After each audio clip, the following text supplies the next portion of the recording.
Hello guys, मेरा नाम है दीपक शर्मा और आप देख रहे हैं मॉडल स्टडी पॉइंट। आज हम पढ़ने जा रहे हैं चैप्टर 10 वायुमंडलीय परिसंचरण तथा मौसम प्रणालियाँ।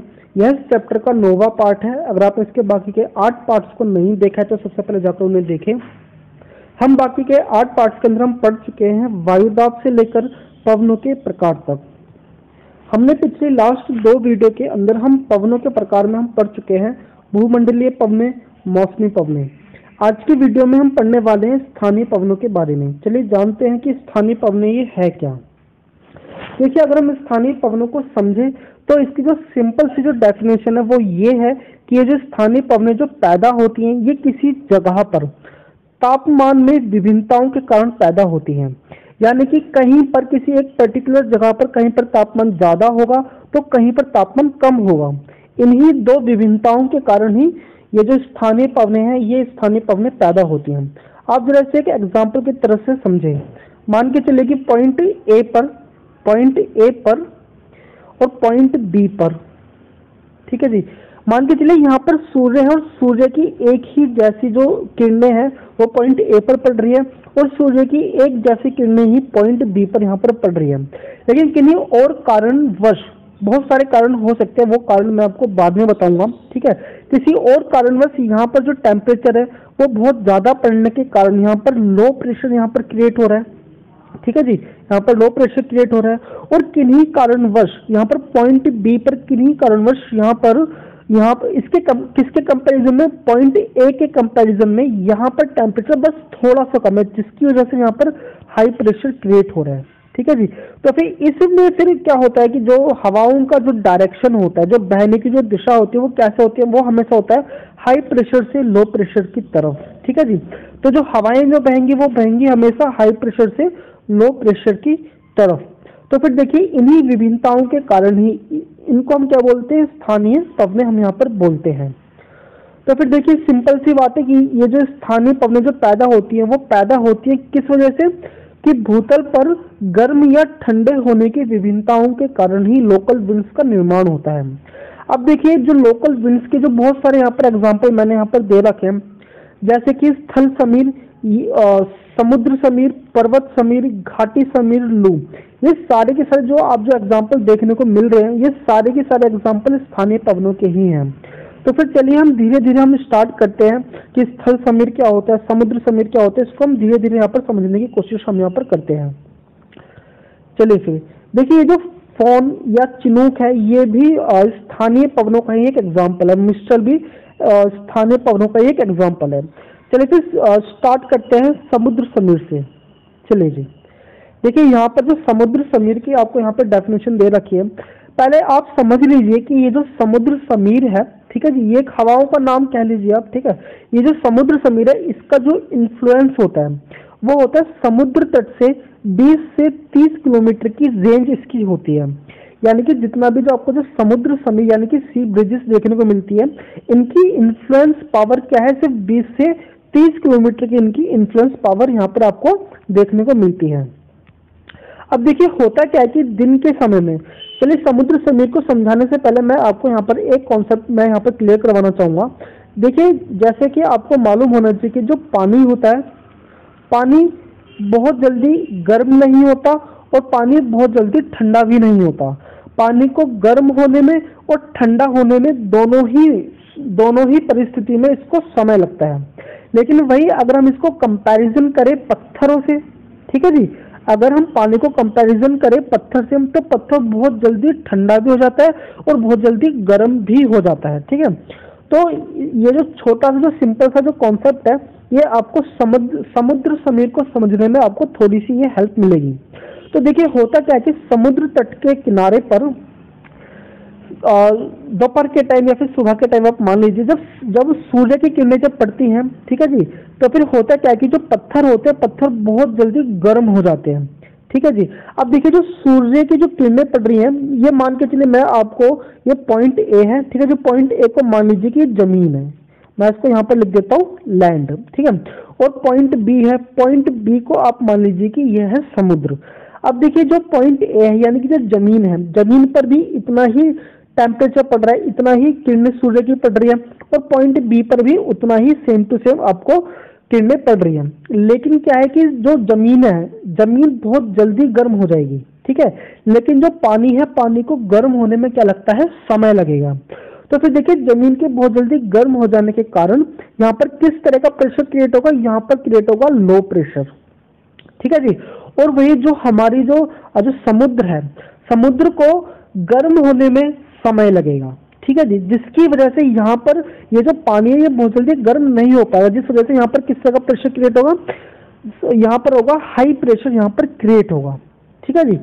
अब देखिए, अब जो जो जो हवा की जो बहने का जो सिद्धांत है, वो सिद्धांत कैसा है कि हवा बहती है हाई प्रेशर से लो प्रेशर की तरफ, कि यानी कि जहां पर हाई प्रेशर होगा तो हाई प्रेशर कभी हाई प्रेशर की तरफ नहीं जाएगा, हाई प्रेशर हमेशा जाता है लो प्रेशर की तरफ।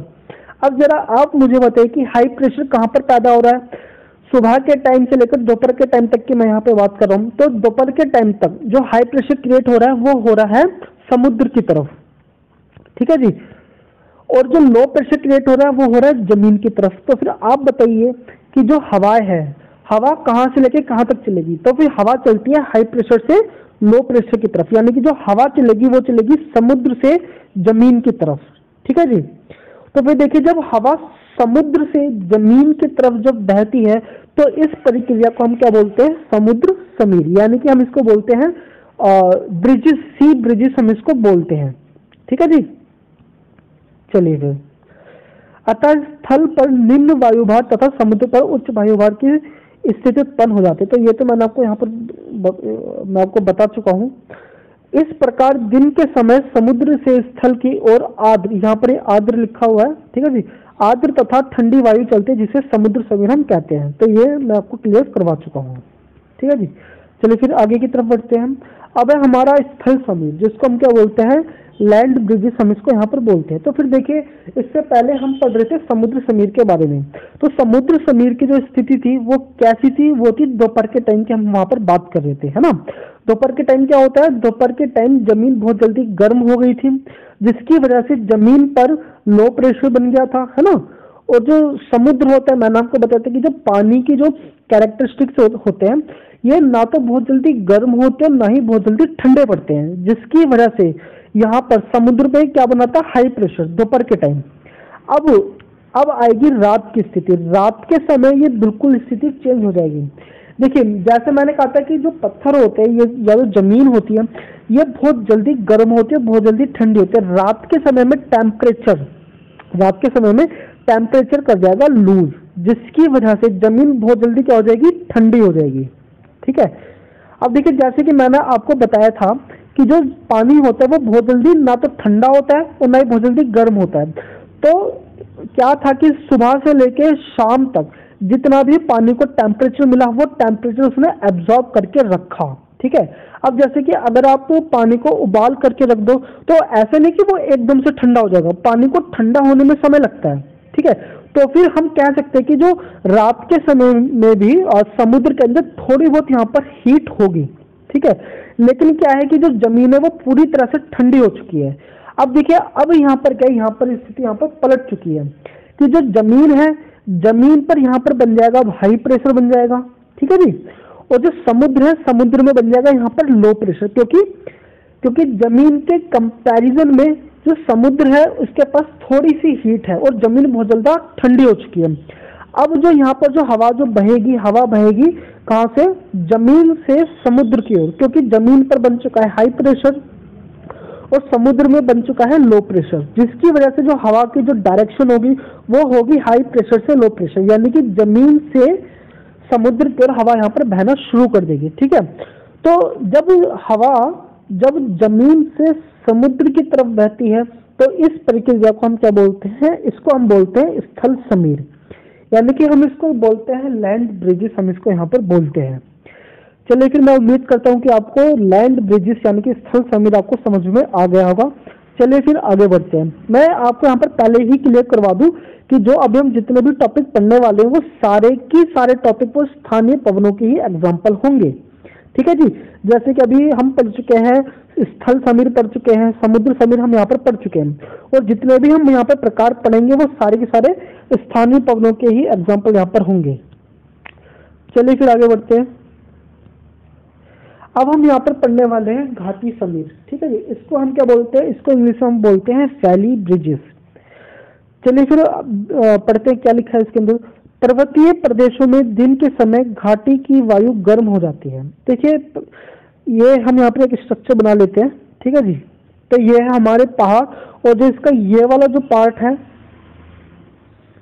इसका जो ये वाला जो पार्ट है, ये है हमारी घाटियां। ठीक है जी, अब होता क्या है कि देखिए सुबह के टाइम धूप निकलती है। ठीक है जी, ये मान के चलो कि ये सूर्य देव यहाँ पे निकले हुए हैं, तो सूर्य की किरणों के पड़ जाने की वजह से यहाँ पर जो हवाएं होती है, हवाएं गर्म होकर के ये ऊपर की तरफ उठना शुरू करती हैं। ठीक है जी, क्योंकि जो हवा जब गर्म होती है तो गर्म हवा काफी हल्की होती है, जिसकी वजह से ये पहाड़ों के ढालों का सहारा लेकर के ऊपर की तरफ उठना शुरू कर देती है।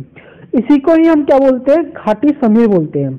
जब हवा गर्म होकर ऊपर की तरफ उठना शुरू करती है पहाड़ों में, तब उसको हम क्या बोलते हैं, इसको बोलते हैं हम घाटी समीर। ठीक है जी, चलिए फिर आगे बढ़ते हैं।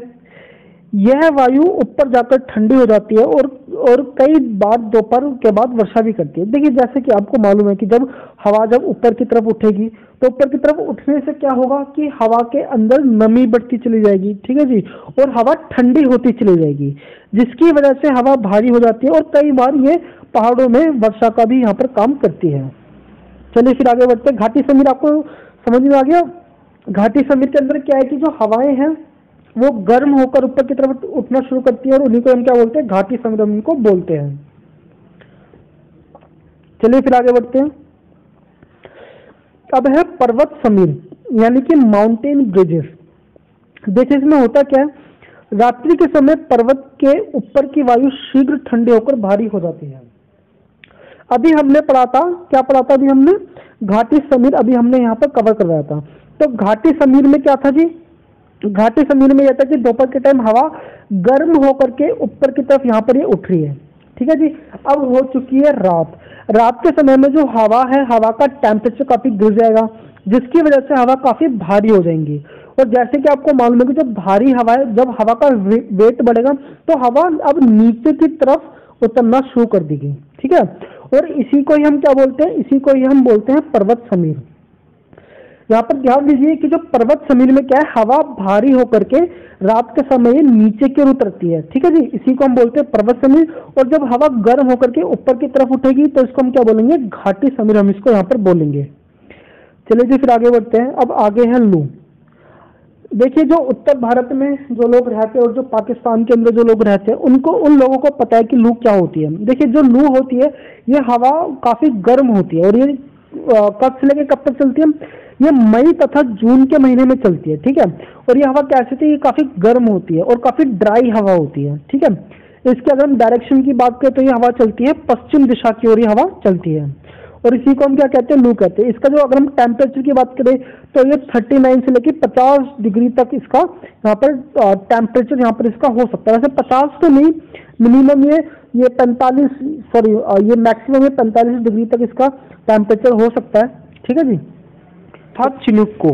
देखिए जो फोन है वो एक तरह की गर्म तथा शुष्क हवा है। ठीक है, और इन हवाओं को जो जन्म होता है वो जन्म होता है पवन विमुख ढालों पर। इसको इंग्लिश में हम बोलते हैं लीवॉर्ड साइड। चलिए जानते हैं कि पवन विमुख ढाल होते कहाँ पर, इसको हम कहते किसको हैं। आपके सामने एक तरह की इमेज है, इस वाली साइड को देखिए, इस वाली साइड को हम बोलते हैं विंडवर्ड साइड, और इस वाली साइड को हम बोलते हैं लीवॉर्ड साइड। देखिए ये जो हवाएं हैं, आपको देखो डायग्राम में आपको यहाँ पर ओशन दिख रहा होगा। ठीक है जी, जब हवाएं जब ओशन यानी कि समुद्र से होते हुए आती हैं तो ये हवाएं पूरी तरह से पानी से भरी हुई होती हैं।